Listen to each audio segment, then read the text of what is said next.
Olá a todos, sejam bem-vindos de volta ao meu canal. Hoje trago mais um vídeo desta minha saga de resumos dos volumes da 86. Hoje eu vou apresentar o volume 6 da Light Novel, chamado Darkest Before the Dawn. É um volume um pouco intenso, tem muita estratégia, tem muitos momentos fofos e emocionantes também, e também muita evolução psicológica dos nossos personagens amados. E também que nos fazem questionar muito algo que já no volume passado tinha questionado, e neste tem um questionamento muito mais forte, que é: o que acontece depois da guerra? Quem nós somos depois da guerra? O que nós somos e como nós vamos ser quando não houver mais isto que nos assola a vida inteira? É algo muito bom e os personagens têm esse questionamento que é muito fascinante, por assim dizer. Antes de eu falar do volume, para quem não conhece, sou o Mira. Este é mais um vídeo no meu canal principal. Sim, eu tenho um secundário, faço conteúdos variados lá. Este aqui é só para falar de anime e mangá. O outro já tem mais conteúdos variados, então quem quiser acompanhe. Se gostarem deste vídeo, deixem um like, inscrevam-se no canal. Acompanhem-me também no TikTok, eu ando a postar lá vídeos também. Está interessantezinho. Também tenho os shorts aqui no YouTube. Ativem o sininho aqui também e é isso. O volume 6 é a continuação direta do arco que foi mais ou menos iniciado no volume 5, que tem muito a ver com os personagens de Rua Garcia, da lá do Reino. Mas aqui já foca um pouco mais nas consequências psicológicas que os traumas do volume 5 deram aos personagens e também muitos relacionamentos que aconteceram. Então isto vai ser bem uma continuação mesmo direta, não vai ter muito aquela separação que houve entre o volume 4 e o volume 5. Isto aqui vai ter uma continuidade melhor. O prólogo, Senhora Severa. A história começa com uma atmosfera bastante tensa e também um pouquinho de antecipação na Federação de Jihad. Embora tenham conseguido obter uma vitória extremamente importante contra a Legião, os combates continuam ainda muito intensos e o futuro ainda continua bastante incerto. Durante os preparativos desta larga escala, foi apresentada uma tecnologia que é o Cicada. Isso foi apresentado no volume passado, eu esqueci-me de comentar. É uma tecnologia que representa um avanço bastante significativo no campo de batalha, na questão neurológica. É um fato composto por fibras quase nervosas que se enrolam diretamente sobre a pele, então aquilo fica diretamente sobre a pele, não pode ficar sobre a roupa. É um dispositivo que se mete no pescoço e depois fica aquilo cresce até à pele, que fica bastante justo. Até tem a cena no volume passado da Helena com aquilo, a dizer que o Shin não pode ver aquilo. Os outros personagens também dizem isso, então o Shin matava o Bika, que foi o Bika que criou aquilo. Isto aqui é bastante importante. Vai ser bastante importante também neste volume e no decorrer da história. O grande problema desta tecnologia é que ele causa um desconforto imenso no usuário, tanto físico quanto mentalmente, e também ainda é bastante instável. A Helena até comenta, na primeira vez que experimentou, que sentia meio que, por causa do material, ela sentia-se meio presa, tinha dificuldade até para vestir o uniforme. Ela precisava de um uniforme mais largo, aquilo ocupava muito espaço. Mas a tecnologia mostra-se muito promissora, além de ser invasiva, claro. E isso cada vez mais vai ser usado no decorrer da história. Eu esqueci-me de comentar um pouquinho sobre isto no volume passado, então estou a aproveitar este prólogo para comentar um pouquinho nesta tecnologia, que vai ser bastante importante aqui para a frente. No momento agora do prólogo, o esquadrão da 86 Strike Baggage está de volta à base, após os eventos traumáticos em Rua Garcia. Os veteranos estão bastante cansados, tipo o Shin, o Theo e assim, estão exaustos e também um pouquinho desorientados, muito por causa dos acontecimentos. Eles agora estão com uma paz bastante temporária, mas é bastante desconfortável comparado com o combate, que é algo mais normal para eles. Paralelamente a isso, os líderes da Federação começam a planear a ofensiva, que visa não apenas conter o avanço da Legião, mas também como empurrar a Legião para trás e conseguir recuperar parte dos territórios que foram invadidos. O objetivo é executar uma manobra em larga escala com várias frentes de combate, e a unidade da Helena e do Shin vai ser o principal, vai ser o foco central. O prólogo termina com a preparação para esse novo conflito. Os soldados têm muito pouco tempo para recuperar, e então eles meio que não conseguem meter muitos pontos dos is que eles meio que apareceram no volume passado, aquele trauma todo que eles tiveram, então é bastante complicado. Já no capítulo 1, Corações florescendo no campo de batalha, o capítulo inicia com o esquadrão já na base a treinar, para se preparar já para esta ofensiva em larga escala, mesmo encontrando-se ainda com o psicológico bastante danificado. O contraste entre a calma do quartel e a brutalidade dos memórias da batalha deixa-os bastante desorientados, até muitas vezes incapazes de aproveitar aquele descanso que eles precisam, porque eles vão entrar num combate extremamente perigoso. No quartel da Federação, o dia a dia continua, há treinos, reuniões, inspeções técnicas e planeamento logístico. No entanto, o ambiente está muito carregado. A guerra ainda não acabou e agora está a haver muito uma divisão entre os veteranos e os novatos. Os veteranos, Shin, Raiden, Kurena, Anjo e o Theo, estão visualmente desconectados dessa nova leva de soldados. Muitos recrutas são jovens, inexperientes e ainda têm esperança no regresso à vida civil, algo que os 86 mais veteranos soa bastante estranho, até um pouquinho absurdo para alguns. Por exemplo, a Coreia acha muito estranho isso. A unidade participa nos treinos experimentais com um novo dispositivo de apoio, o Cicada, mesmo eles não sabem muito bem sobre isso, sobre o Cicada, mas eles já participam usando o treino do Cicada. A tecnologia exige que adaptação, adere ao corpo, acho que foi a Anju e a Kurena que usaram, agora não lembro, mas isso é bastante complicado para elas na mesma, porque causa um esforço imenso.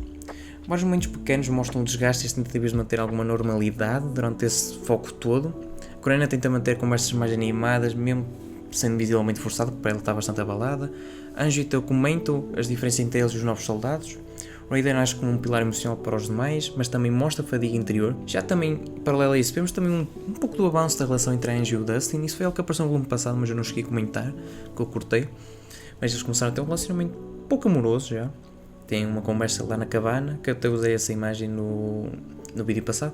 E eles lá até o Shin ser o casamenteiro, né? Tipo, dá um empurrão assim, Anjo, o Daya já morreu há 2 anos, segue, fica com o Dustin, assim. Temos já um pouquinho desse avanço, desse relacionamento. Já Shin, embora aparentemente estável, continua embrulhado num vazio existencial, muito por causa da guerra e tudo que aconteceu, os pensamentos, e agora com esses momentos de calma ele não sabe o que fazer com o tempo, com os sentimentos e com a ausência da morte à sua volta, ele não sabe lidar com isso. Em contrapartida, a Lena, que agora é uma comandante reconhecida, trabalha incansavelmente na coordenação da próxima operação. Apesar da posição que ela ocupa, ela continua próxima dos soldados, incluindo os veteranos. No entanto, ela também sente o peso de manter os outros emocionalmente estáveis enquanto carrega os seus próprios medos, que foram bastante mostrados no volume passado. O capítulo fecha com uma notícia de mobilização para uma nova ofensiva, parte da estratégia da Federação para quebrar a resistência da Legião em várias frentes. Os soldados do Strike Package são designados para uma missão de apoio a um dos principais ataques e a tranquilidade temporária chega finalmente ao fim. A última imagem simbólica, os soldados caminham silenciosamente pela base ao entardecer, sem palavras, apenas com o conhecimento partilhado de que irão lutar outra vez e talvez, desta vez, não regresse. Esta frase final é triste, é um pouquinho triste. Já no capítulo 2, mesmo sem uma bandeira, o capítulo mergulha nas preparações da Federação para a grande ofensiva militar em múltiplas frentes contra a Legião. O Strike Package é destacado para a região do Valde, acho que é o Waldo ou Valdo, não sei como é que se diz, uma zona fria, montanhosa e devastada, situada na periferia da antiga República de São Magnólia. Aquilo fica mais ou menos ali em Bolton. Shin, Lena e os outros veteranos partem da base principal de comboio militar, acompanhados por tropas da Federação e um contingente de novos soldados. A viagem longa e silenciosa é marcada por reflexões internas e troca de pensamentos contidas. Lena mantém-se ocupada com relatórios e revisões técnicas, tentando não demonstrar ansiedade crescente, quando os soldados observam o território em ruínas lembrando os dias da República e como o mundo à sua volta continua destroçado. Já na chegada à nova base operacional em Valde, que é bastante fria, minimalista e em certas partes improvisada, o terreno é bastante traiçoeiro, vales profundos, florestas densas, penhascos e uma visibilidade extremamente reduzida por causa da neve. Caralho, minha barriga está a fazer barulho, porra. Cara, está porque as condições dificultam qualquer estratégia convencional. E o ambiente em si é uma arma contra os dois lados, tanto para a Legião quanto para os soldados do Strike Package. Os oficiais da Federação, incluindo a Lena, estudam os padrões da Legião na região. As últimas análises apontam que a Legião não está a recuar, mas sim a reorganizar-se em grupos menores e mais móveis, muito para lidar também com a ofensiva do próprio 86 Strike Package, que é um grupo um pouquinho menor, só bastante ágil, então eles estão a tentar já dar matches. As unidades da Legião mostram sinais de adaptação autónoma, dispersam-se informações regulares, tornando-se até imprevisíveis. As equipas de conhecimento enfrentam dificuldades em prever os ataques e como eles vão se coordenar para o ataque. Isso claramente mostra uma evolução clara nas capacidades cognitivas da Legião, que está cada vez mais evoluída e a chegar num ponto que é perigoso para eles. Os veteranos da 86 não se integram facilmente com os novos soldados da Federação. Muitos recém-chegados demonstram um certo nível de arrogância, provindo de escolas militares bastante equipadas e de um toque mais sofisticado, e muitos têm muita falta de experiência em combate real. Teu e Kurena fazem observações sarcásticas sobre o otimismo excessivo dos novatos, que estão lá, não, nós vamos acabar com a Legião. Enquanto o Raiden e a Anjo tentam manter um pouco a ordem para evitar qualquer tipo de problema, né? Enquanto o Shin, nesse tudo, ele está simplesmente calado, só a observar tudo com um olhar um pouquinho apático até, mas bastante analítico. Ao mesmo tempo, surgem rumores de uma nova unidade da Legião que foi avistada nos arredores, ágil, silenciosa e capaz de ignorar completamente as armadilhas de terreno. É indício que esta unidade seja comandada por um pastor avançado, talvez com capacidades estratégicas e superiores aos anteriores. Lena recebe ordens para manter a posição enrolhadados, já que ainda não era a hora de atacar, mas o conflito já estava praticamente à porta. O capítulo encerra com uma noite gelada em Valde. Os soldados estão inquietos, isolados entre as montanhas do seu encoberto. Mesmo sem bandeira, sem nação, sem um lar e sem um símbolo, o 86 Strike Package prepara-se para mais uma missão. A neve continua a cair silenciosamente como se o mundo se esquecesse deles. Este capítulo é bastante poético, eu adoro. Este volume, no geral, está bastante poético. E agora para o capítulo 3, que acho que é o capítulo 3 ou 4, agora não lembro, que eu vou demorar mais tempo. Já vou avisar que este vídeo vai ser um pouquinho comprido, mas eu vou tentar fazer um pouquinho mais rápido que o último, porque eu achei que o último ficou um pouquinho grande mais. Capítulo 3, o futuro que nunca esperámos. O capítulo começa após a chegada da 86 Strike Package à base de operações na região montanhosa. Esta é a zona completamente remota. A base é um interposto provisório da Federação, adaptando às pressas com tendas, estruturas móveis e pouco apoio técnico. Nada entra numa rotina pesada, missões de conhecimento, análise topográfica, patrulhas curtas e treinos de integração com dispositivos de cada. Continuam a ser testados com precaução. tensão é palpável e os soldados estão exaustos fisicamente e mentalmente. Lena assume uma posição firme e presente, apesar da sua aparência elegante e educação refinada, lidera com autoridade. Ela participa dos briefings táticos com frieza e foco, analisa a movimentação da legião, insiste na importância de minimizar baixas e durante um desses briefings Lena discute as dificuldades em prever a movimentação da legião, unidades hostis, agora dividem-se em múltiplas formações pequenas, agindo até de forma autónoma, evitam conflitos diretos e parecem estar a mapear o comportamento dos humanos. Isso deixa o comando militar bastante inquieto, já que claramente o inimigo está evoluído muito acima do que eles imaginavam. Numa das primeiras patrulhas ativas, Raiden lidera uma pequena equipa que é emboscada por uma força incomum da legião. O ataque é bastante rápido, tenso e estranho. As unidades da legião não respondem a padrões típicos, alguns testam aberturas, retiram-se abruptamente e reaparecem de ângulos inesperados. A densidade da floresta e a geografia instável aumentam uma confusão. Durante o combate, Teo quase é atingido quando tenta flanquear uma unidade. Shin, operando à distância com o seu Juggernaut e com o sistema Cicada já ativo para conseguir comunicar, intercepta os dados dos movimentos hostis com uma rapidez impressionante. Shin demonstra uma reação quase instintiva, salvando dois colegas com tiros de supressão e reposicionamento automático. Contudo, isso desgasta emocionalmente. O foco constante, o uso de todas estas tecnologias, a pressão de ser o líder silencioso do grupo, vai minando aos poucos. De volta à base, a equipa passa por uma descompressão fria e silenciosa. Não há celebrações pela vitória, apenas alívio e cansaço. Muitos soldados nomados ficam em choque ao perceber que a legião está diferente, quase inteligente demais. Kurena comenta com ironia que parece que estão a brincar connosco. Raiden concorda, dizendo que é como se fossem cobaias no laboratório de guerra. Durante a noite, Shin caminha sozinho fora do acampamento em silêncio. O céu está nublado, a neve começa a cair, e ele olha para o nada e pensa: estamos vivos, outra vez. Mas porquê? Ele lembra-se de Fido, dos antigos membros que adoram a Spearhead e de todos os que morreram. Questiona se continuar a viver é mesmo um destino melhor. Ele percebe que nunca imaginou um futuro. A vida após a guerra é um conceito estranho, quase ofensivo. Mais tarde, Lena chama Shin para uma sessão de avaliação de dados escolhidos. A conversa começa fria, técnica, mas muda de tom. Lena comenta que a formação da legião se torna mais caótica, mais humana até, e que isso torna o inimigo extremamente assustador. Shin concorda, já que, mesmo claramente perturbado, ele ainda tem de se manter firme. Lena pergunta-lhe calmamente: Shin, se a guerra acabasse amanhã, o que farias? Shin responde depois de um silêncio extremamente pesado: não sei, nunca pensei nisso, não posso imaginar nada. Lena não insiste, em vez disso diz apenas: talvez se começar a pensar, só um bocadinho. Já que a Lena já dá aquela fisquinha, né? Fica comigo, né? Why not? Why not? Why not? Como esta termina num tom silencioso, mas cheio de peso emocional, Lena está a tentar plantar uma ideia em Shin, que ele tem o direito de pensar no futuro. Nos minutos finais desse capítulo, chegam os novos relatores de reconhecimento. Há uma movimentação estranha ao norte, sinais de uma nova unidade de combate à legião, que parece emitir interferência nos sistemas de radar de comunicação. Há quem diga que pode ser um novo tipo de pastor, mais avançado ainda. O capítulo termina com o Strike Package a preparar-se para uma patrulha maior. Todos sentem que algo se aproxima. O ar pesa, não apenas pela neve, mas por pressentimento coletivo. Já o capítulo 4, um único estilhaço de luz, a Federação identifica uma oportunidade de ouro. Um dos centros de comando secundários da Legião está vulnerável na região de Valde. Esse núcleo alberga não apenas infraestruturas técnicas, mas especialmente unidades centrais de controle de pastores. Inclusive vestígios da infame Slenvin Birkenbaum, é assim que se diz, antigamente humana, assimilada e transformada num núcleo de comandante da Legião. Para quem não se lembra de quem é Zelena, ela é uma das responsáveis pela criação da Legião. Então, é bastante importante conseguir capturá-la, né? A Lena começa a liderar essa operação com o apoio do alto comando e o plano envolve um ataque lâmpago em várias frentes, avanço rápido com o apoio dos drones e dos Juggernautes, neutralização do centro e, se possível, recuperação de qualquer núcleo cerebral funcional da Legião. E o foco principal, tentar capturar Zelena viva. O combate é brutal, não apenas por causa do inimigo, mas do terreno montanhoso instável. Esta missão continua cada vez mais forte, cada vez mais dura. Rochas desmoronam, o vento corta como lâminas e neves com domínios da legião. Durante a progressão da missão, Shin lidera um destacamento avançado com 3 unidades, Raiden, Teo e uma equipa de suporte da Federação, usando os dados coletados previamente, e também eles têm uma função de identificar as zonas seguras. A pressão mental é extrema, mas também os seus pensamentos sombrios também tornam-se ainda cada vez mais extremos. Ele obeca os psíquicos fracos das vozes da Legião, fragmentos da consciência dos assimilados, como um sussurro constante. Assim que cruzam o primeiro limite de segurança do vale, a emboscada ativa-se. Uma parede de fogo corta o flanco esquerdo. Unidades de Crow, Wolf e Zil Clope surgem camufladas sob camadas de neve, atacando com precisão mecânica. Drones da Legião lançam projéteis com fragmentação eletromagnética, tentando desativar os Juggernaut por sobrecarga. sobrecarga.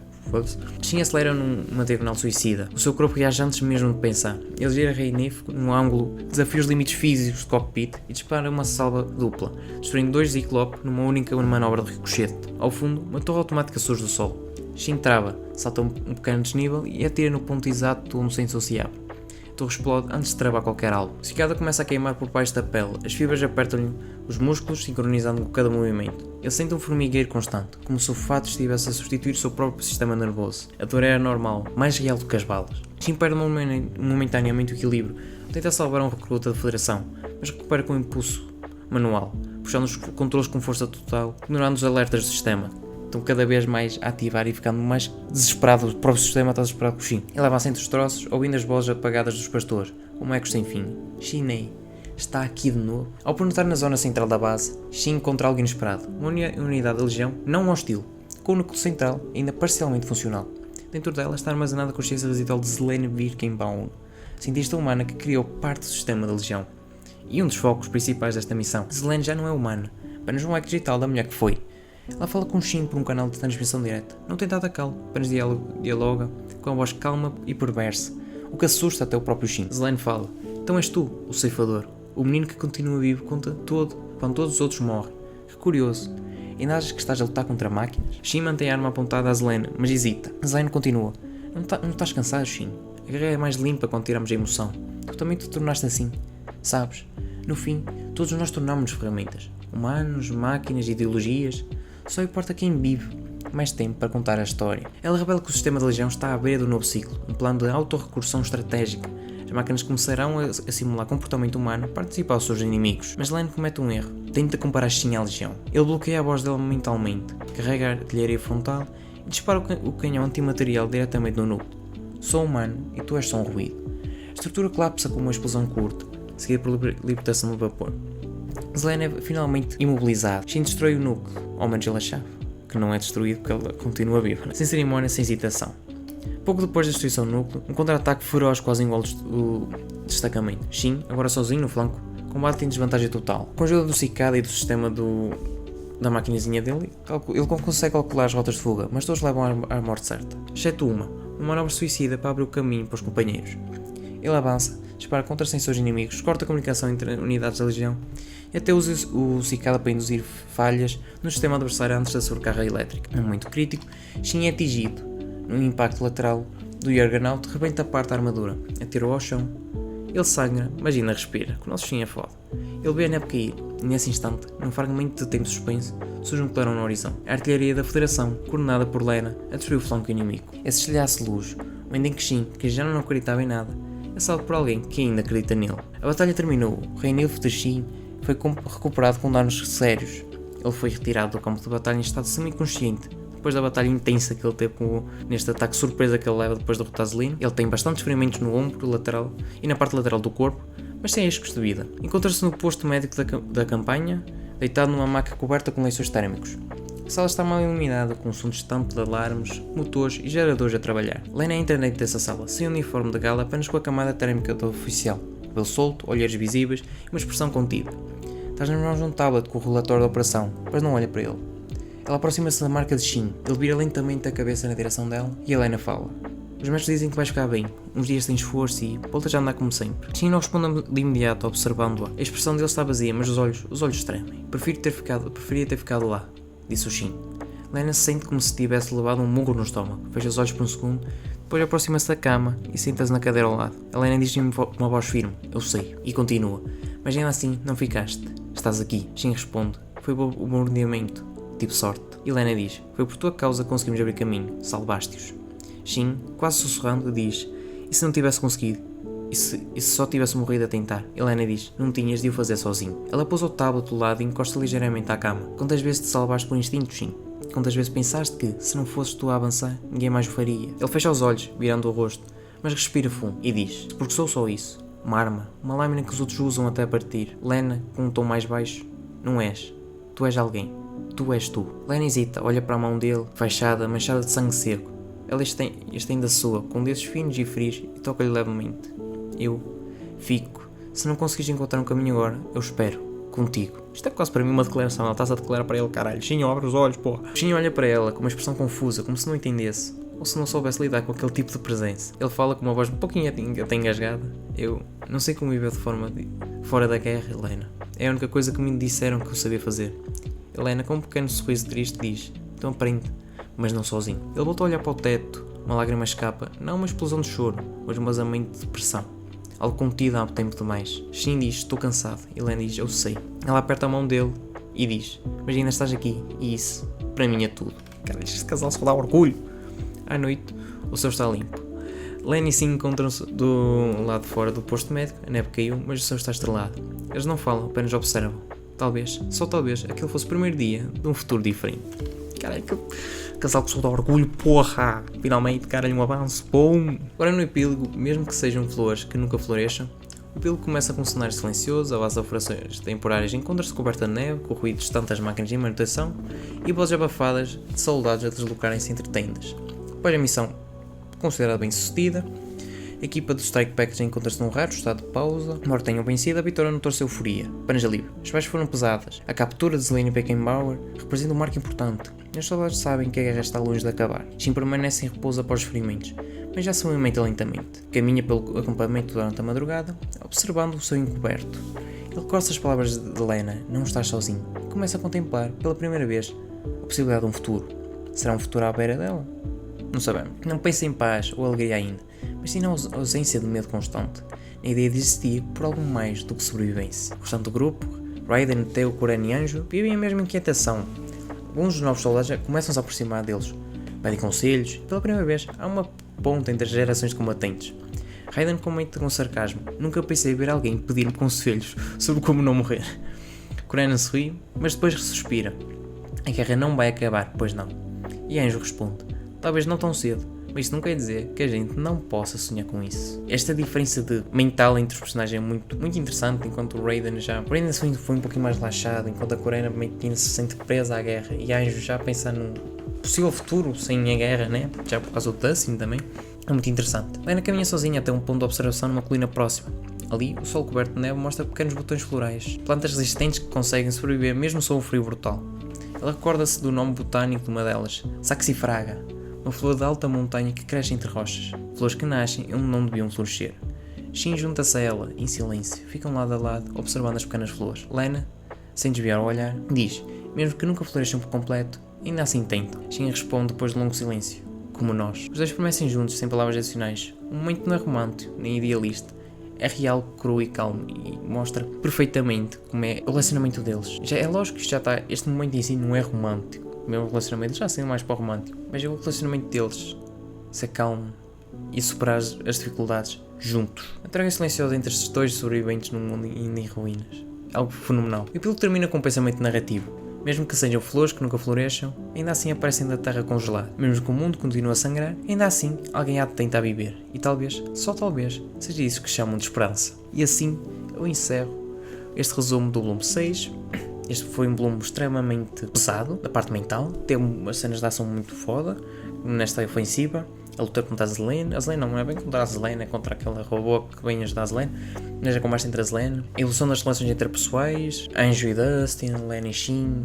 A Corena a ver o mundo que está a acontecer. A relação entre os veteranos e os novatos. Isso tudo. Esta guerra mental do Shin de crescimento, de o que fazer depois. Usa as tecnologias para conseguir melhorar e até os efeitos nela, né? Aqui nós vemos muito o Shin e os outros personagens a sofrer muito com essas tecnologias, de não estar habituados, do corpo humano não estar habituado, e as limitações do corpo humano, que a própria Zelena fala, essas limitações que o corpo humano se impõe, que aquelas máquinas, agora esqueci o nome, depois meter aí, que o Vika criou, também comentam no volume passado, as limitações do corpo humano, do Shirin, agora lembrei-me, do Shirin, que falam até com o Shin de como o corpo humano é limitado. Aqui vemos as tecnologias já a forçar demasiado o corpo humano. E esta analogia que a autora faz com as flores, que é um símbolo muito forte desta light novel, esta resistência no meio da destruição, que é meio que o jeito de execução, né? A resistir sempre nessa destruição, como essas flores, é algo que é fenomenal, que a autora está a fazer essa analogia. E esta aqui é a conclusão do tudo que eu podia falar deste volume 6, eu vou trazer assim, continuação do volume 7, mas enquanto eu não trago, assistam os outros vídeos que eu tenho no canal,